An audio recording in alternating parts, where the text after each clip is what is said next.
There's one interview which millions of investors they always look forward to. That is Rakesh Jhunjhunwala interview to ET Now for the outlook ahead.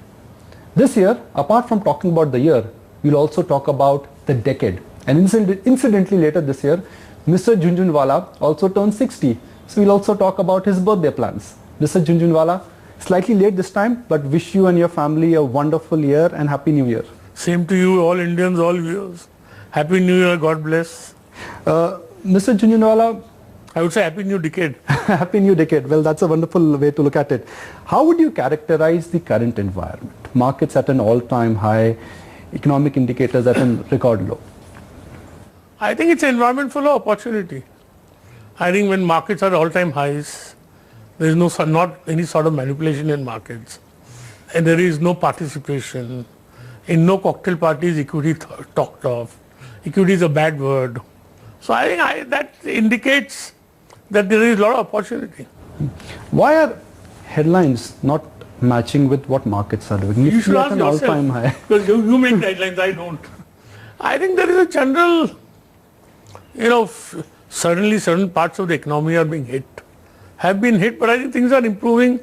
But I think just as, you overdo the optimism, we are overdoing the pessimism. I, for one, think the economy is bottom, and the way is improvement and upward. At what pace and in how much time is a matter of conjuncture and opinion. So let's take your view on the four pillars of the economy: consumption, exports, government spending, and private sector capex. Right. So when you're making a view on the economy, why don't we talk about these four? See, all four play upon each other. Government spending affects capex, consumption leads to capex, capex leads to consumption. So I think all pillars of the economy will improve according to me, right? And we have bottomed, I have no question and no doubt about it. When we met last in the month of August, your view was that markets have bottomed out, economy has bottomed out. Post that, markets have rallied, at least benchmark indices have rallied, and economy we can argue whether it is good or bad. There are some green shoots, but there are some there's some bad news also. So see, for the kind of fall we have had in the economy, we are not going to improve in a day. And the green shoots in the market, what is important is that the breadth of the market in the last 2 months is far better than what it was earlier. What is important, not only markets have improved, but even the participation in by breadth wise is much better. And the economy is not going to turn itself in a day. It's a slow process, it's going to take time, right? But it's not as pessimist, there's so much pessimism. And I think a lot of pessimism is emanating from the fact that a large part of elitist India does not align itself with the political and economic policies of this government, with the political and social policies. Large part of elitist India is aligned to the economic policies, but they're not aligned to the political and economic and social policies. And they are expressing that anguish in their thoughts about the economic policies and consequently the economy. So when we also spoke about the way how future business would be done, you said that the way business was done in the last decade versus the way business will be done in the decade will change now. But that entire change is coming at a cost. We have to pay the cost. If there is a cancer, it has to be cured. Chemotherapy has to be taken. If your hair goes, so many problems are there. So that correction in the way our society functions is coming at a cost, and I think no cost is enough. That change has to take place. Now what is happening because of this? And remember one thing, that change has come in the form of the GST, in the form of the banking code, in form of RERA. These are all long-term very positives for the Indian economy. And only thing that I see on harping the paper is this is not good, this is not good. I don't know how good the bankruptcy code is. I can't believe GST is not good for this country. And every country has faced struggles in implementing GST. Whichever country, whether it's Malaysia, whether it's Britain, whether it's France. So we are just going on harping with the problems without realizing that these acts are going to lead to a good and better economy and society. What is also happening, Mr. Jhunjhunwala, is that the big are getting bigger and the mega companies are getting ultra mega. In this economic slowdown, every sector has seen a supply disruption. That's a function of, that is what happens in any society. As societies mature, as sectors mature, the big get better. But there is nothing wrong with this, because if there are very few players left. No, we have a competition commission. It's not that monopolies are being created. There is intense competition in all aspects in India. In fact, I think, and the percentage of GDP to percentage of corporate profit to GDP is an indicator. In America today it's 10-11%. And one of the primary reasons is consolidation. In India still there is intense competition in each sector. You tell me one sector in which there is no competition. Is that what markets are voting for? Because wealth flows and the change is what is happening in the economy, I think is getting reflected in the market, because 15-20 stocks is where all the price action and all the flows. I don't really agree that 15-20. I can clearly tell you from the price movement in the markets that there is big stirring in mid-cap and small-cap stocks. And they are now starting to flutter. And a lot of them have gained very well. So I see no reason to say today that the rally of the last 2 months or the rise is only of the large caps. When we met in 2019 beginning, you said that 2019 will be a flat year for the markets and markets should consolidate. That would be healthy. Markets have consolidated. Where do you see markets could move in 2020? Well, the trajectory is upward. Where it will reach, I don't know. Both for mid-cap stocks and large-cap stocks? I think especially for mid-cap and small-cap stocks. I think they will outperform. In 2018, your words were that market भूल गया है कि mid cap में 30-40 का P multiple क्या होता है. Can I say the reverse of that in large cap stocks now? No, I won't say that. See, what has happened, there are few quality stocks in India. Now they have always been expensive, but every time you sold they got more expensive or the prices went up. So I think there is an initial the initial hesitation to sell. And see, this happened in America when there was Nifty 50 in 1971, 72. Even this will correct itself. But it's not sort of a bubble that the stocks are going to be down half or they're going to lose their value. Because these essentially, I think there could be periods of time when they may not appreciate for 3-4 years.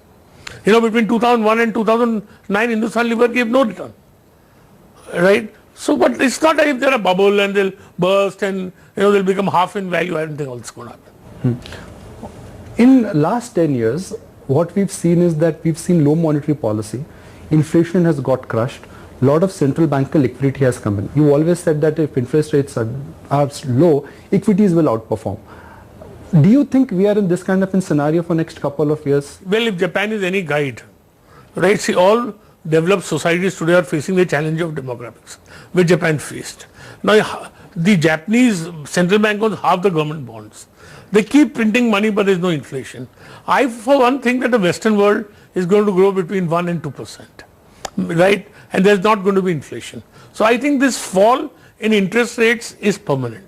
Maybe if they've fallen 100%, 90% is permanent, 10% will go. So I think that is going to lead to asset inflation.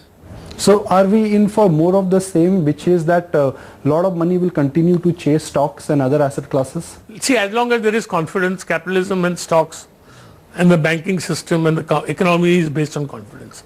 As long as there is confidence in government, I think, and inflation is low, asset prices will remain high. In last 10 years, we've seen American economy to be the standout outperforming gainer. American unemployment at an all-time low, American corporate profits at an all-time high, American stock market GDP at an all-time high. It's been the decade gone by really belonged to America. So my question is that next 10 years, will money come back to emerging markets? I would think so. And I think whether money comes to emerging markets or not, I think in India the biggest money will be the local money. Because we have seen nothing now. Some would also argue and say that, okay, slip flows have started. That's something which you predicted, I think in 2014, your words were that a tsunami of flows will come to India, that it is happening now. But every time an FIs have sold, it tends to have a very large price disruption in the short term. Not necessarily. I can point out a lot of periods where FIs have sold and markets have gone up. So I don't agree that FIs are the deciding factor of our markets. But $14 billion coming in 2019 when the headlines was bad, were you pleasantly surprised with this kind of a commitment? Well, it is a belief that the economy will recover. That there are great companies who will do well regardless of the economy. Two factors. You always believe in identifying mega trends. Whether that was pharma, PSU, it was consumption. For this decade, what do you think is the big mega trend? I thought about a year or two back that insurance will do very well. It is doing very well. I think financial services will continue doing very well. Is that the reason why you've taken a large investment in a health insurance company? Yeah, that's one of the reasons. So what banks did in last 15 years, can insurance do that to capital markets in next 10 See, years? they're already very well valued. But I think that's one industry which will do well. I think financial services in general will do very well. Financial services right now have about 40% weightage on the Nifty, all NBFC and banks put together. The number was as low as 30%, less than 30% 10 years ago. At 40%, don't you think the sector is getting bulky? No, but that doesn't mean the sector will not do well. I mean, the Nifty may go up 80%. This sector may go up 70%. See, the raising wastage is also because HDFC and ICICI Bank, which have the iron HDFC, they have no public ownership. So it's a free float. So their free float is 100%. While all other companies have ownership management, the free floats are lower. You were very bullish on banks when we met last. Do you continue to remain bullish on banks? Absolutely. And I would imagine, are these retail banks or corporate banks? All banks. Choose what you want. Are you bullish on banks because you expect economy to pick up, or you think competition is I am bullish on banks because I think the credit intensity of the next phase of growth in India is going to be much higher. Consumer credit in India is still very low. You cannot create a liability franchise, and I think the NPA cycle has peaked. Even though we understand that SBI will have to do the Diwan write-off, even though there are challenges. So what? You look at the size of his balance sheet, look at the provisions. It's the tail end. Last 10 years, markets have been punishing PSUs, whether it's PSU banks, PSU metal companies, or PSU across the board. Is there scope for re-rating of them? I think the re-rating, I thought the re-rating would take place, when the government announced the disinvestment of BPCL. But unless and until the government spells out a clear and transparent disinvestment policy, there will be no re-rating. If the clear disinvestment policy is made, I think there will be rapid re-rating. There are three companies which have emerged as real outsized gainers for the decade gone by: Indigo, D-Mart, Bajaj Finance. So this belief which people have that only tech and AI and data-based companies will grow, I think has got completely debunked. General view, I'm talking about. So that therefore, just you said India has produced some great companies. You said no, why 14 billion came? If you have good companies, money will come regardless of the economy. What will it take to be a winner in next decade or this decade? To be a winner in this decade? What it took to be a winner in the last decade. Quality of winners or characteristics and characteristics of winners don't change. Large part of the growth which has come in PE companies, individual investors cannot participate in that. How will individual investors get opportunities in this decade to participate? That's a world. See, you cannot have retail money, right, in non-public companies, because you have to service them. You have to, therefore that unlisted money can only be institutional or large money. Will that continue into the next decade, or do you think that will change? Well, I think there is a big bubble in all these unicorns, and that bubble is going to burst. I think in the next 12 months, it's already bursting and it will burst in the next 12 months. So I think small investors would be better off not participating in all this unlisted, I would say, excess. Are you surprised that gold and Nifty has given the same return in last 10 years? I think gold is one asset which will really perform well. But do you think gold and financial markets or gold and equities can go along hand in hand? Sure, why not? Gold is a very, very small part of the total. I think the total value of gold in the world will not be 2% of total financial assets. So why can they not go up in unison? And gold will go up, I think, because in my opinion, interest rates will not go up. And statistically, China and Russia and other countries which have $5 to $6 trillion of reserves, foreign reserves, they want to diversify from the dollar. And the only currency they have other than dollar is gold. We've also seen emergence of ETFs in last decade, largely because of technology, algorithm-based trading. The challenge with ETFs is that when the price action could be disruptive. In this decade, where do you see technology emerging? What do you think will be the new technology which could change the way financial markets have moved? Well, I don't think along those lines. And ETF is not a technology, it's a methodology. Right? But I think that will also peak. When you look at human behavior and market behavior. The fact that the world is much more connected, the world has much more information. Information is no longer edge which used to be couple of years ago. How do you think the investor behavior in this WhatsApp world has changed? I disagree. See, all information has two parts. One is data and one is interpretation of data. The availability of data may have gone up, but the skill to interpret the data is still rare. So data is important, but interpretation of data is more important. Would you say that is a differentiating edge for Rakesh Jhunjhunwala? I think that is a differentiating edge for anyone who's successful. Why is investing simple but not easy for millions of investors? Well, because I think it defies human nature in lots of ways. The fact that you're highly opinionated has been your edge and the differentiating factor? See, being highly opinionated is a razor sharp sword. It can work very well if you're right. It can work against you if you're wrong. But I think being opinionated is important. We're nearing the budget. Do you think this time if the fiscal is compromised, that will not make the markets unhappy? I think markets we are missing the woods, the wood for the trees, right? For the simple reason, see what's more important is, you see what they've done in the coal policy. Now I think there will be so much investment in coal in India. There's no reason why India should import coal. India on a net basis should be a coal exporter. The question was you are not allowing private sector. Then you are putting all kind of conditions.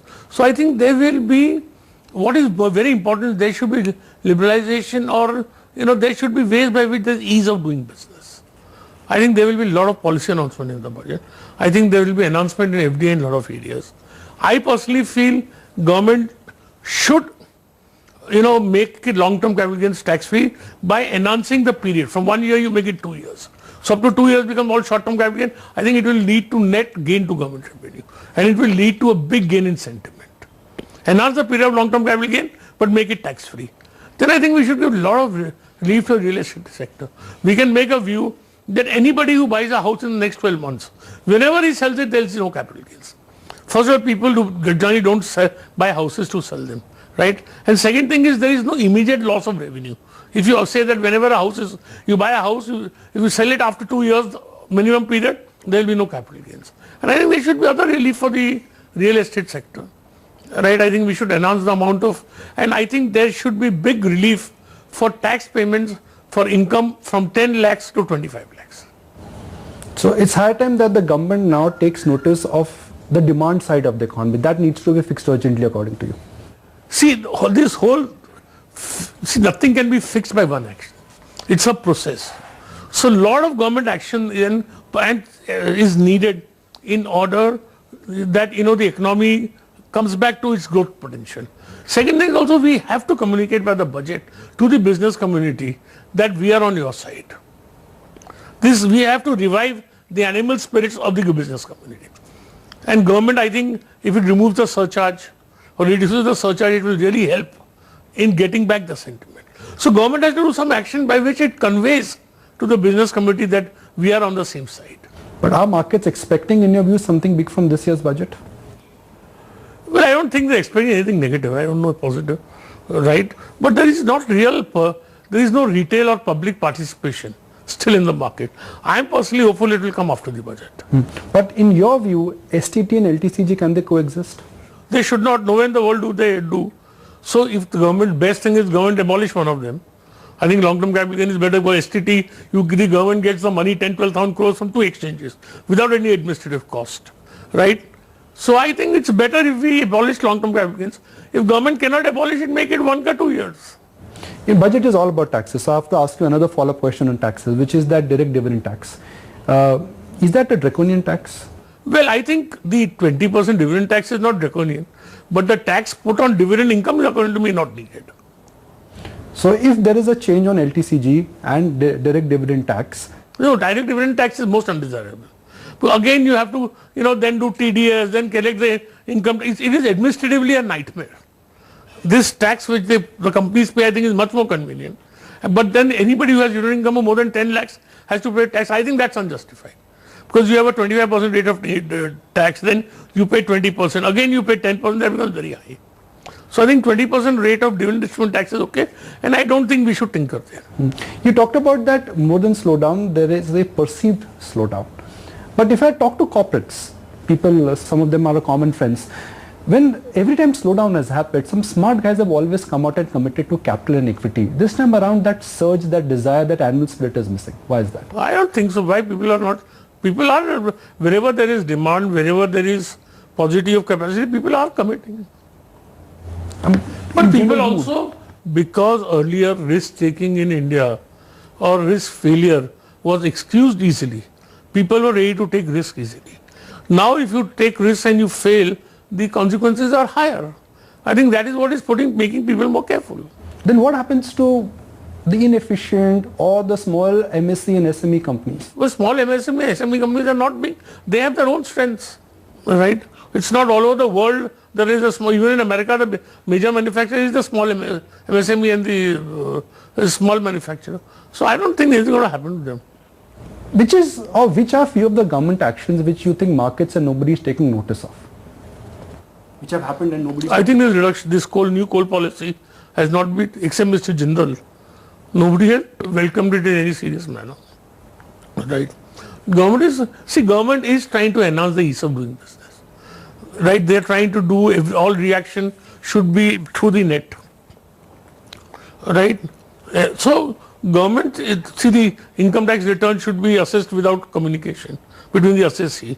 So government is trying to create all this, but it's not easy in a country like India. And where do you think government needs to catch up? Where you think ideally... I think one thing is defense procurement. We have not been able to do anything in defense procurement. Frankly, we've not heard any big bang announcement even after the corporate tax cut from any of the MNCs. It's been about 3.5 months now. Our manufacturing rates are lowest now. Well, we don't want any big bang announcements. Right? We want the actual work to be done. I think it will come 101%. In last 10 years, all emerging market currencies have suffered. Dollar is where the strength is, and Indian dollar or Indian rupee has gone down by more than 50%, and yet exports have not picked up. Well, the 2 to 3% depreciation of the rupee every year, 3% at least is minimum because of the difference in inflation.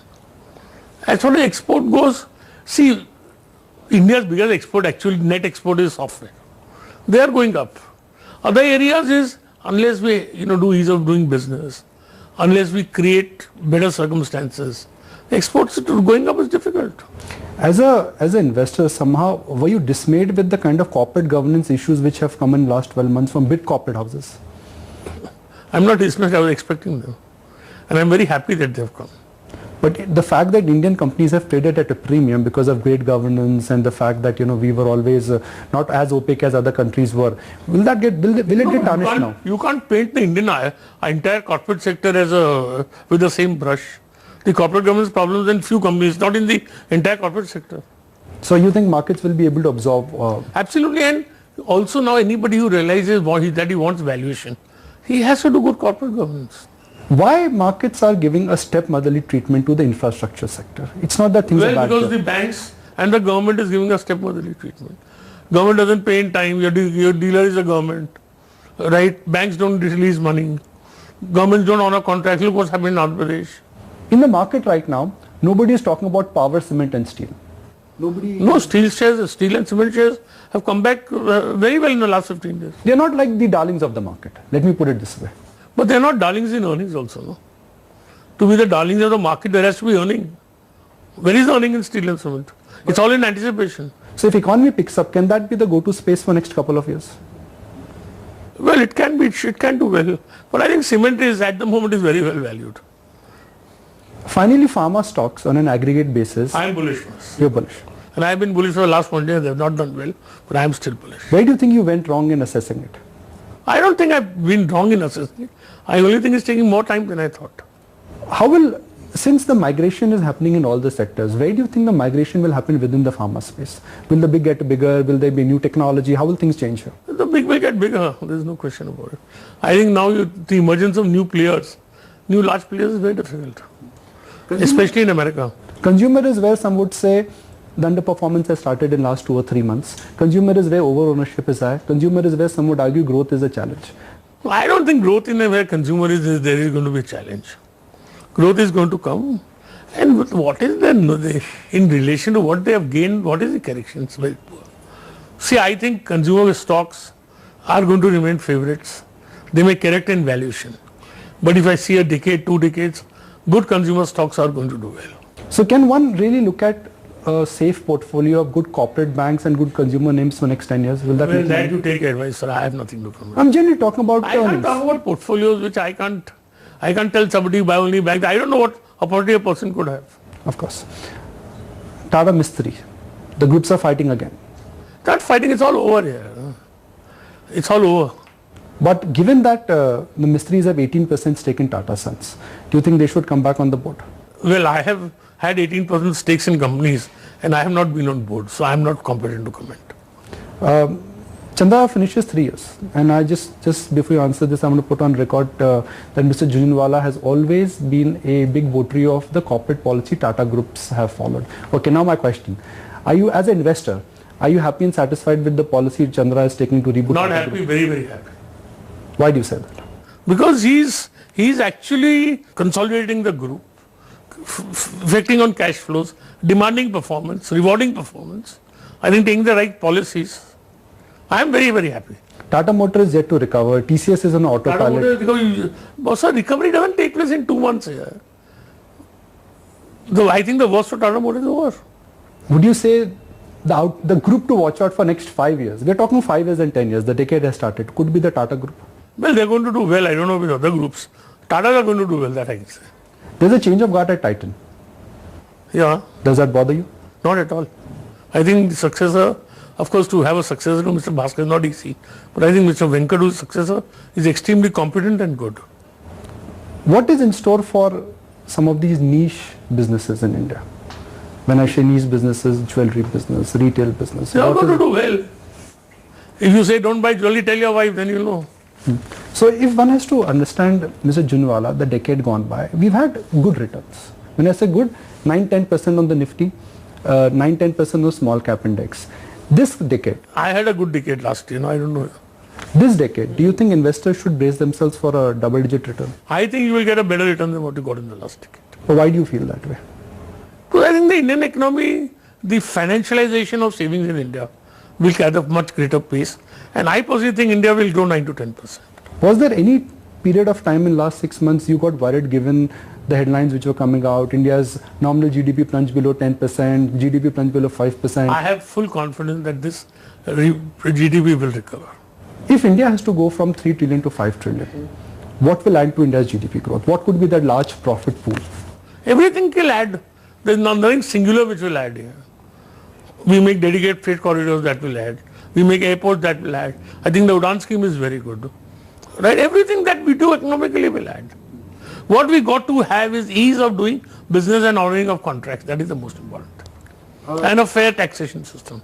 Finally, looks like we are in for double-digit growth for Nifty. Would you concur with the street view Double-digit growth? for the Nifty, because banks NPAs are over, the base effect would kick in? We will go off, but I don't know how much.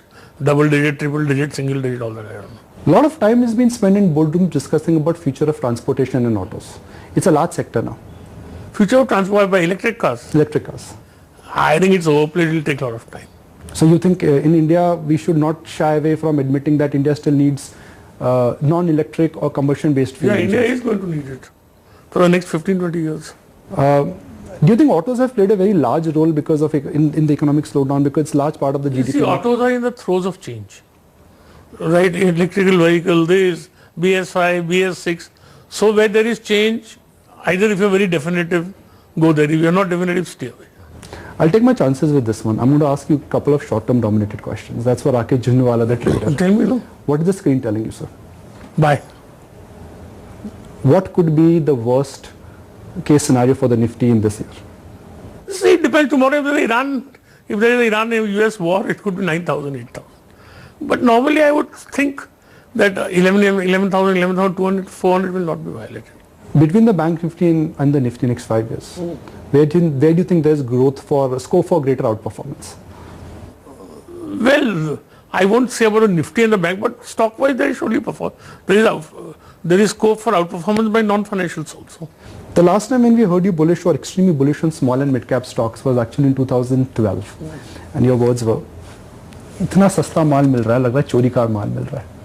Are we reaching that kind of a level for mid and small cap? Then I will say I will not say in general, But stock-wise, I think there are a lot of opportunities. You've always said that I like to identify businesses where there is scope for earning expansion, NP expansion. Right. Where do you think this could happen in the markets now? Well, that's not for me to advise you to search yourself. No. That will happen where, companies have good quality earnings and the P's are small. Rakesh Jhunjhunwala turned 60 this year. Yeah. Are you looking for a big birthday gift? Well, a birthday gift I want from God is my health. Yeah. How has life changed for Rakesh Jhunjhunwala when he was in 40s and now he's going into his 60s? I think he's much more subdued and much more mature. And with a greater acceptance of life as it is rather than what you'd like it to be. You always stressed upon that, look, if one thing you would like to change is your health. But apart from health, what is that other thing you would like to change about your life? Be more patient. Be more receptive. If Rakesh Jhunjhunwala on his 60th birthday has to write a letter to Rakesh Jhunjhunwala who was 30 years, what will that letter have? That good deeds and a good conscience is the most important thing in life. Which is one habit of yours, you don't like it but you still have it. Anger. What would be your message to millions of investors who get worried about seeing headlines in India when they see... Have confidence in the country, expect reasonable returns, make good money. And for SIP investors? Keep investing. You think SIP is the best way to invest in this? Yeah, I'm advocating it right from the beginning. But is Rakesh Jhunjhunwala as bullish as he was? I'm as bullish as I ever was. What gives you this confidence, sir? The basic fabric of this country. Which is? The basic skill of these people, the democracy, the evolution, right? The bottoms-up approach, the unity, the entrepreneurship, the natural resources. What is it that we don't? So if I have to take a message back for our viewers and for Indian markets and for those who track you, your message is the worst of the economic print is behind us, worst of the market is behind us, and mid and small cap stocks are bottomed. Yeah. You think insurance could be a high growth sector? It's a good growth sector, but it's very well valued. Be aware. And you think gold should be a part of everyone's portfolio? I think so. Well, we've had a very frank chat. We've covered a range of topics. So wish you a wonderful year ahead, a wonderful decade ahead, and thank you for your time. Thank you.